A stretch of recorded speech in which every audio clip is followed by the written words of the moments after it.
वंदे मातरम।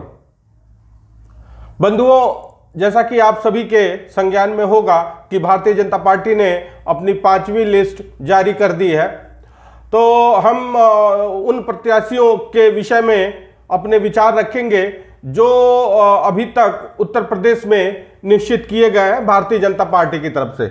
और भारतीय जनता पार्टी के प्रत्याशियों की चर्चा करने का मूल कारण ये है कि उत्तर प्रदेश में भारतीय जनता पार्टी के प्रत्याशियों की सूची हो या चुनाव के बाद जो जीते हुए प्रत्याशियों की सूची होगी, उसमें बहुत ज्यादा अंतर आने की संभावना नहीं दिख रही है। इसलिए हम भारतीय जनता पार्टी के प्रत्याशियों की सूची की चर्चा कर रहे हैं और हम केवल उन सीटों की चर्चा करेंगे जहां जो सीट या तो प्रमुख है और या कुछ उसमें प्रमुख घटना घटी है। अगर हम बात करें कि वाराणसी और लखनऊ की, तो जैसा होना था वो कोई उसमें परिवर्तन नहीं हुआ है, परिवर्तन होना भी नहीं था। गोरखपुर सीट की बात करें तो वहां से भोजपुरी सिनेमा के जो अगर हम कहें कि अश्लीलता के प्रतीक रवि किशन जी को टिकट मिला है। और रवि किशन जी को टिकट मिले या किसी और को मिले, कोई बहुत ज्यादा वहां फर्क नहीं पड़ता। वहां अगर देखा जाए तो महाराज जी का जो खड़ाऊ है उसमें और वहां के प्रत्याशी में तुलना किया जाए तो खड़ाऊ ज्यादा भारी पड़ेगा। तो कहने का तात्पर्य है कि वहां प्रत्याशी का कोई विशेष महत्व नहीं है। अब अगर हम अब महत्वपूर्ण सीट एक पीलीभीत की है, जहां 35 वर्षों तक गांधी परिवार का कब्जा रहा और वहां से प्रत्याशी जो पिछली बार थे वरुण गांधी जी, वही वरुण गांधी जी जो मुसलमानों के दोनों हाथ काट रहे थे, उनका टिकट कट गया है। उनकी माताजी को सुल्तानपुर से टिकट मिला है। अब देखने वाली जो मजेदार बात यह होगी कि मुसलमानों के दोनों हाथ काटने वाले अब क्या करेंगे, क्योंकि बाकी जो राजनीतिक दल हैं वो ज्यादातर मुस्लिम पॉलिटिक्स करते आए हैं या ये कहें कि जो है मुस्लिमों का अपीजमेंट पॉलिटिक्स करते आए हैं। तो क्या ये दोनों हाथ काटने वाले को अपने यहां बुलाएंगे, ये एक प्रश्न है। इसके अतिरिक्त अगर हम बात करें तो उन्नाव, गाजियाबाद और नोएडा, ये 3 सीट ऐसे हैं कि जहां 5 साल के लिए और पनौती लग गई है। वहां से साक्षी महाराज, जो कि ऐसा माना जा रहा था कि इस बार पनौती हटेगी, लेकिन फिर से उन्हीं को टिकट दिया गया है। और अब नोएडा से जैसा कि आप जानते हैं पुराने अजगर महेश शर्मा जी, डॉक्टर महेश शर्मा जी को टिकट दिया गया है, जिनका ये था कि शायद इस बार ना मिले।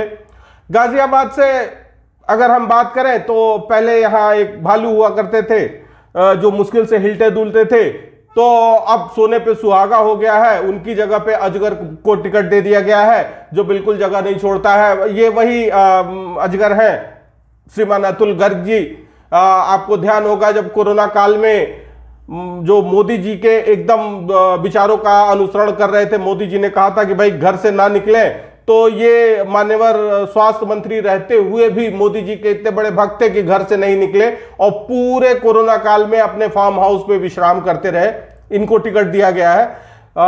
ये मुश्किल से अपने जगह से हिलते हैं और भाई टिकट मिला है तो जीत भी जाएंगे। गाजियाबाद की सीट ऐसी है और 5 साल के लिए गाजियाबाद को भी अब पुनः, अगर वीके सिंह जी ने गलती से कुछ काम हो भी गया होगा तो ये तो पूरी तरह से जो है पनौती लगाने वाले कैंडिडेट है।